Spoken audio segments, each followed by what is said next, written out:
The newlywed daughter-in-law reluctantly took a bite of the meal freshly prepared by her mother-in-law, immediately displaying a disdainful expression. Subsequently, she actually spat the food onto the floor. Then, she set down her chopsticks and walked away.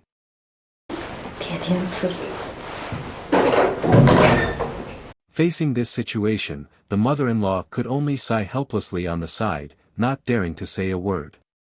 With the spring festival approaching, the father called his son Shunzi back home under the pretext of his own illness, and then hesitantly brought up the topic of arranged marriage.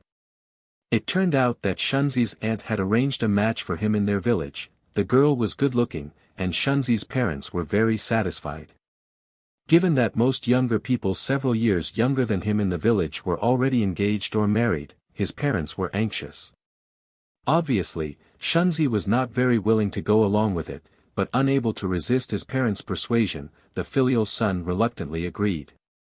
Early the next morning, in order to ensure his son's successful blind date, his parents dressed him up handsomely and reminded him to be generous at the girl's home.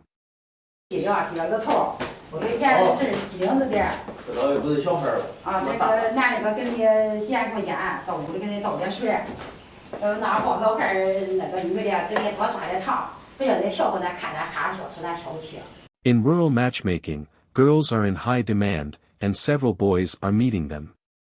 Shunzi was scheduled as the third in the afternoon. His parents were well prepared for this matchmaking.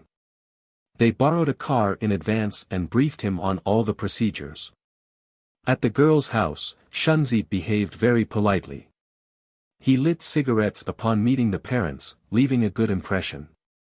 Of course, the entire matchmaking process was followed. After serving tea to the parents, Shunzi went outside to distribute candies to the onlookers. Among the crowd, Shunzi's aunt pointed out a girl in white clothes as the prospective match. Thus, they had their first meeting. During the candy distribution, the aunt continuously spoke highly, leaving a good impression on the villagers. After this candy-sharing ritual, the real assessment could finally begin.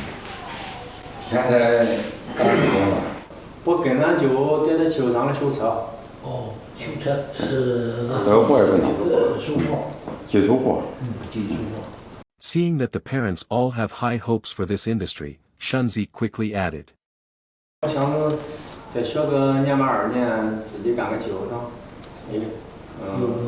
After understanding the situation of the groom's family, the next step was for the bride's representative to take the young girl into the groom's house to deliver water, allowing the groom's accompanying parents to also see the bride. Soon, the blind date between the two ended, and the bride's family gathered together to discuss which boy was suitable. Meanwhile, the girl Xiao Mei beside them played with her phone throughout, as if this matter had nothing to do with her. After everyone's discussion, they finally chose the ambitious Shunzi. Of course, the dowry for the marriage was indispensable. On this day, the aunt came to the bride's family and discussed the issue of the dowry.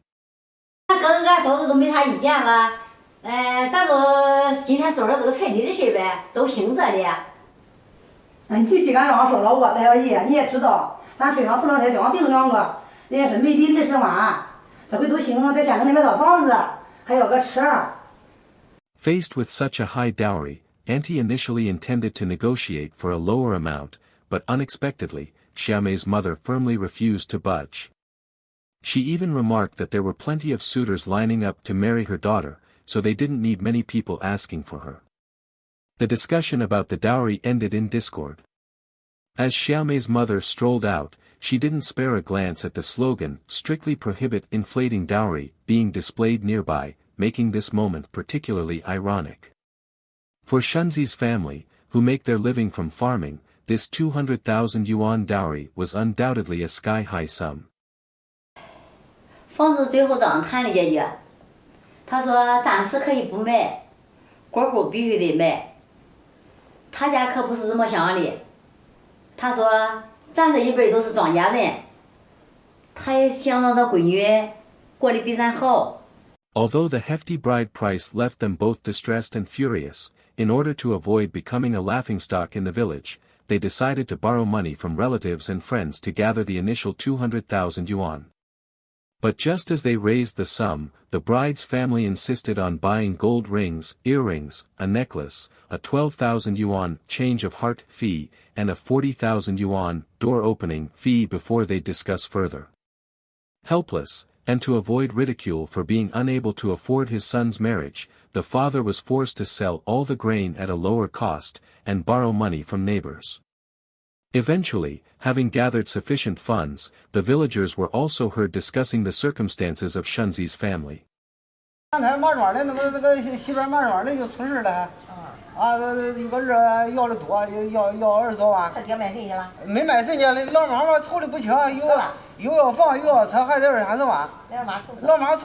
Thus, with their parents scraping together whatever they could, they managed to put up couplets in the courtyard, and the couple who had only known each other for a month got married.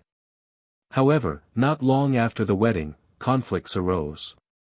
Due to Xiaomei being pampered at home, she would sleep until noon every day. Her mother-in-law would prepare lunch for her, but she would take only a few bites, disdainfully spit it out on the ground, and then leave without saying another word.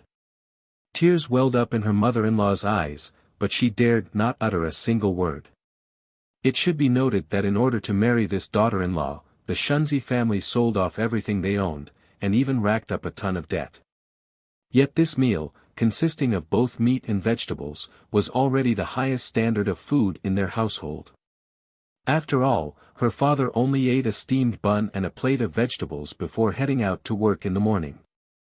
Finally, a few days later, Shunzi couldn't stand it anymore and had a big argument with Xiaomei. In the midst of the quarrel, Xiaomei spared no one. 就你那小样子，结婚要卖彩礼。要是高兴他那样给的，你没钱你别娶媳妇儿。知道你这样，绝对不娶你。你敢打我，俺妈都没死你打我一下，我不跟你过了。不过还不走。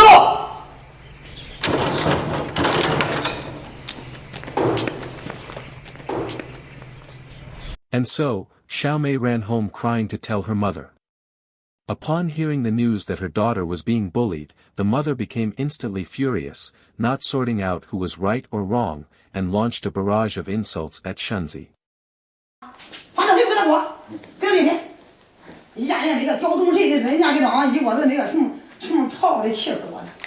Obviously, the wife whom Shunzi's family spent 200,000 yuan to marry naturally wasn't willing to let go. But Shunzi could never swallow this anger. 带你来到你他了，娶个媳妇给祖宗养供养着，啥也不干，好吃懒做，一天天的。 Shunzi could never swallow this resentment and was unwilling to go and fetch Xiaomei back. Faced with no other choice, mother had to force Shunzi to go and bring his wife back. 你不娶我娶，你要不娶我就死给你看，你不娶我娶。我去啊！ In this light, the groom's side appears disadvantaged in this dowry negotiation. After all, it would be difficult to reclaim Xiaomei's dowry in the event of divorce, and who would dare marry Shunzi after such a short-lived marriage? In efforts to bring Xiaomei back, Shunzi began offering various apologies, all of which were systematically rebutted by his mother-in-law. 嫂子，你别生气了，咱孩子让你生气了，我怎么可以不生气我？你也不是什么好东西，你别理。 Subsequently, to appease Xiaomei's parents, Shunzi cooperated with his mother in staging a punishment scene, finally calming the storm of quarrels. Afterward, the two walked home together along the small road, silent and without dispute. Perhaps people nowadays are increasingly lacking the simple and honest qualities of the older generation, placing too much emphasis on money. In rural China, arranged marriages focus more on continuing the family line than on love. For young men in Chinese villages, without sufficient dowry, even love has become a luxury. Do you have any comments on Shunzi's family? Feel free to leave your thoughts below and join our discussion. That concludes this episode. If you enjoyed it, please like and subscribe. We'll continue to bring you better videos as always. Thank you again for watching, and see you next time.